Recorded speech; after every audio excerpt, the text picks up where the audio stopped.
శ్రీ శివాయ గురవే నమః. ఇంకా ఎలా చూశాడో మాకు చెప్పుకుందాం ఒకసారి. కాంతి గొప్పతనం చెప్తున్నాడు కాళహస్తీశ్వరుడు. అగస్త్యుని ద్వారా చెప్పిస్తున్నాడు. కాంచన్ వంచిత పాంచభౌతిక సుఖాకారాంగం చిన్నటి సంచారాంచితరంగం ముని మనస్సమ్యక్ పరిష్వంగం పంచాస్త్రాసుమ మరుద్భుజంగము కృపాపానింధమాపాంగమున్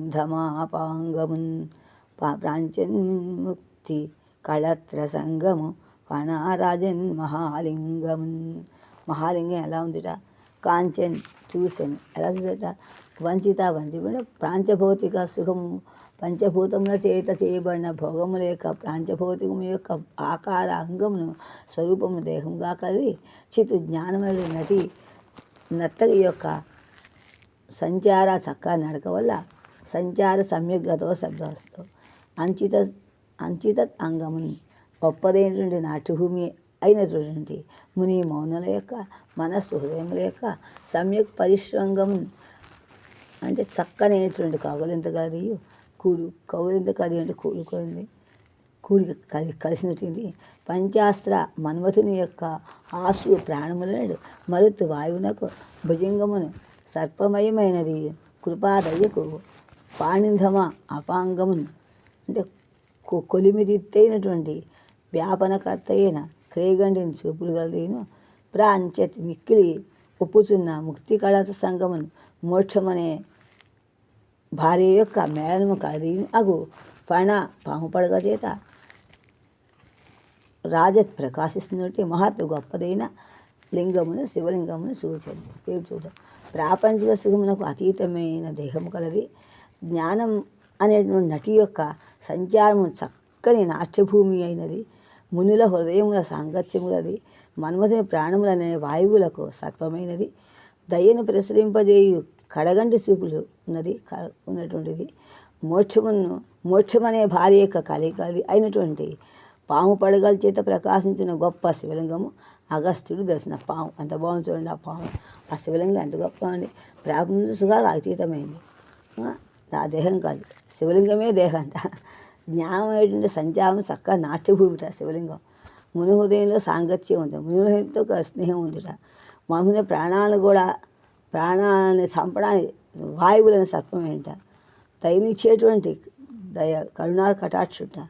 మోక్షమనే భార్య ఇస్తాట ఆయన దగ్గరుంటే. వివాహం కూడా చేసుకుంటాడు. మోక్షమనే భార్య ఇచ్చి వివాహం చేస్తాడు. పాము పడిచేత ప్రకాశించండి గొప్ప శివలింగమును అగస్త్యుడు.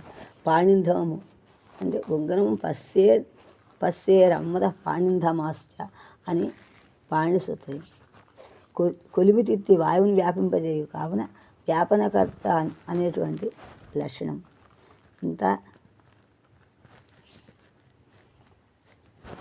చక్కగా అంత్యాన్ని ప్రాసంత. ఇప్పుడు చూడండి మళ్ళీ అన్నీ కాంచింటే అంత ఇష్టం వస్తుంది.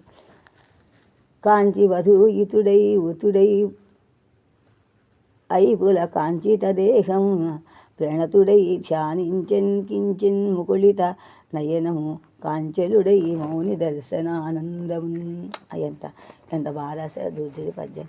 నిజంగా చూస్తే ఇంత ఆశాడా అనిపిస్తోంది. ఇంత అందులో కాళశతకం చూస్తే ఇంత వివరంగా కాళశతకం అంతా ముందు రాస్తుంటాడు. అంత బాగా రాశాడు కాళహస్తి గురించి. ఆయన ఏమి తెలియనట్టుగా రాస్తాడు. కథలను తెలియని వాళ్ళగా అందరికీ అర్థమవుతుంది. అంత బాగా రాశాడు శతకం.